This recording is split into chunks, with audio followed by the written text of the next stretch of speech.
زنا کوئی دین، کوئی مذہب، کوئی معاشرہ زنا کو جائز نہیں سمجھتا تھا.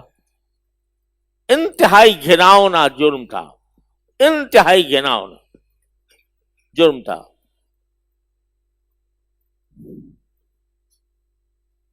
نئی تہذیب آئی اور نئی تہذیب نے یہ فلسفہ پیش کیا کہ بھائی اگر دو آدمی باہمی عاقل ہے، بالغ ہے، اور عاقل بالغ لوگ وہ اگر آپس میں بیٹھ کر یہ فیصلہ کر لیں کہ ہم ایک دوسرے سے لذت حاصل کریں گے، کیا مسئلہ ہے؟ کوئی ظلم نہیں ہے کسی پر، یہ بھی راضی وہ بھی راضی.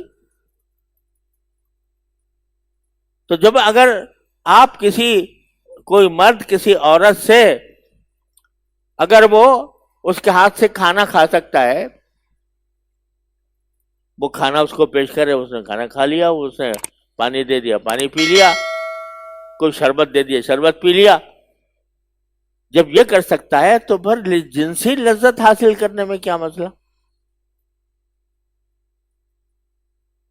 وَلَأُضِلَّنَّهُمْ، راستے سے ہٹایا. اب کیا ہوا کہ زنا بالرضا کو قانون نے چھٹی دے دی. آپس میں رضامندی کے ساتھ اگر کوئی دو آدمی کام کریں تو قانون اس کو گرفت میں نہیں لے سکتا. اچھا بھائی، اب زنا بالرضا جائز ہو گیا اور قانوناً اس کو تسلیم کر لیا گیا، اور یہ آپ کو پتہ نہیں ہے ہمارے قانون کے مطابق سن 1977 تک ہمارے ہاں بھی قانون یہی تھا کہ آپس میں رضامندی سے دو آدمی اگر بدکاری کریں میاں بیوی تو کوئی قانونی رکاوٹ نہیں تھی، نہ کوئی قرآنی گرفت تھی، نہ کوئی اس پر کوئی سزا تھی. یہ تو سن 1977 میں جا کر کم از کم ہم نے قانون میں یہ تبدیلی کر دی کہ باہمی رضامندی سے بھی ہو تو قانون جرم ہے، ورنہ اس سے پہلے ہمارا بھی قانون یہی تھا. یہ کھل گیا دروازہ. تو اب بھائی جب جرم ایک دوسرے سے لذت حاصل کرنا بالکل کھلی چھوٹ ہے تو اب پھر دونوں جانے جس طرح چاہیں لذت اٹھائیں. تم کون ہو بیچ میں بولنے والے کہ فلاں طریقہ جائز ہے فلاں طریقہ ناجائز ہے؟ تو آرزو ہے، خوشی ہے، مزہ ہے، لے رہے ہیں مزہ.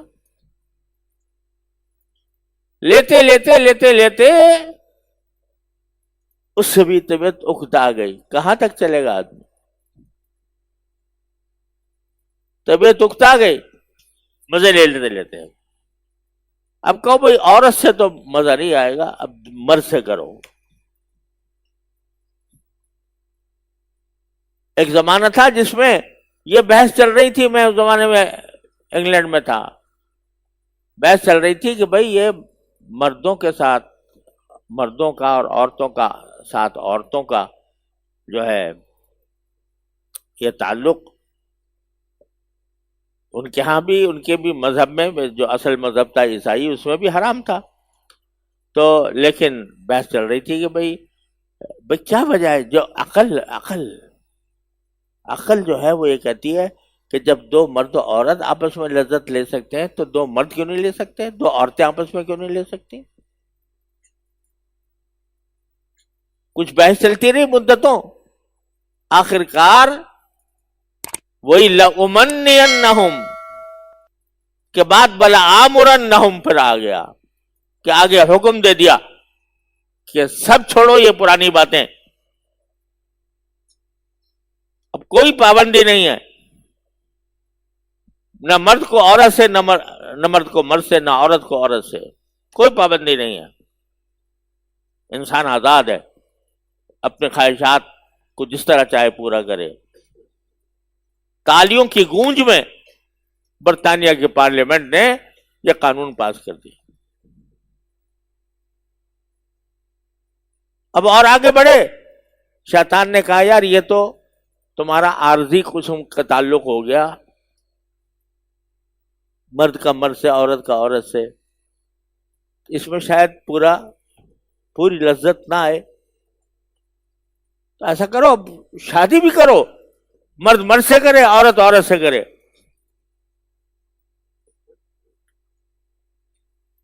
اب یہ ہو گیا.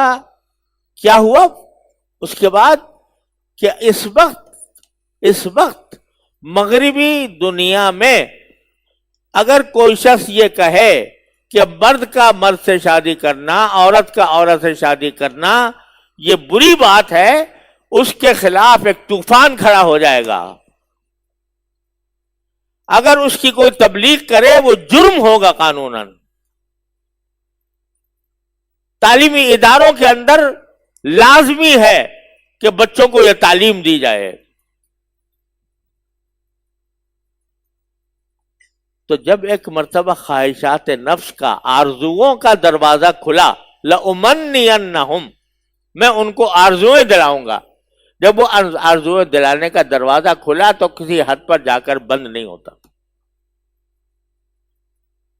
کیونکہ یہ انسان کی خواہشات اور لذتیں یہ اس دنیا کے اندر خاص طور پر کسی حد پر جا کر رکتی نہیں ہیں, کسی حد پر جا کر قناعت نہیں کرتی, کسی حد پر جا کر بس نہیں کرتی, بلکہ حل من مزید, حل من مزید, حل من مزید, اور زیادہ. تو قرآن کہہ رہا ہے کہ شیطان نے یہ کہا کہ لَأُضِلَّنَّهُمْ, میں ان کو گمراہ کروں گا, پہلے راستے سے ہٹاؤں گا. جب راستہ جو ہے وہ آخرت کی طرف جانے والے کے بجائے دنیا کا راستہ اختیار ہو گیا تو ایک بہت بڑا زبردست انقلاب آ گیا ذہن میں, دل میں, خواہشات میں. تو پھر کیا کروں گا؟ لَأُمَنِّيَنَّهُمْ, ان کے اندر آرزویں پیدا کروں گا. ارے قرآن پر ذرا غور کر کے پڑھا کرو, قرآن کریم کے ایک ایک لفظ پر غور کر کے پڑھا کرو. تو بتا رہا ہے کہ اس شیطان کا پہلا حملہ وہ یہ ہوتا ہے کہ انسان کے اندر خواہشات پیدا کر کے اس خواہشات پر جو حدیں قائم ہیں ان حدوں کو توڑ دیتا ہے. لَأُمَنِّيَنَّهُمْ, اور جب وہ آرزویں پیدا ہو گئیں, دل دماغ اسی طرف متوجہ ہو گیا, کہاں سے زیادہ مزہ لوں, کہاں سے زیادہ لے کر لذت حاصل کروں, کہاں سے زیادہ میں اپنے جسم کو آرام دوں, وغیرہ وغیرہ. جب یہی سازشیں دماغ پر چھا گئیں تو اب تسلط مکمل ہو گیا شیطان کا. اب کہتا ہے لَآمُرَنَّهُمْ, اب میں حکم دوں گا. پہلے تو ایسے بہلاوا تھا نا, پہلے بہلاوا تھا, راستے سے ہٹا دیا, دل میں آرزویں پیدا کر دی, بہلاوا تھا. جب بہلاوے میں آ کر تم بالکل میرے قبضے میں آ گئے تو لَآمُرَنَّهُمْ, اب میں تمہیں حکم دوں گا. اور تم چونکہ پہلے ہی سے میرے پیٹے میں آ چکے, جس راستے پر میں نے ڈالنا چاہا اس پر پڑ گئے, جو آرزویں میں نے پیدا کرنی چاہی وہ تمہارے اندر پیدا ہو گئی. اب تمہارا دل و دماغ جو ہے میں نے مسخر کر لیا, اب جو میں حکم دوں گا وہ مانو گے تم. یہ شیطان کی پوری پالیسی بیان فرما دی اللہ تعالیٰ نے.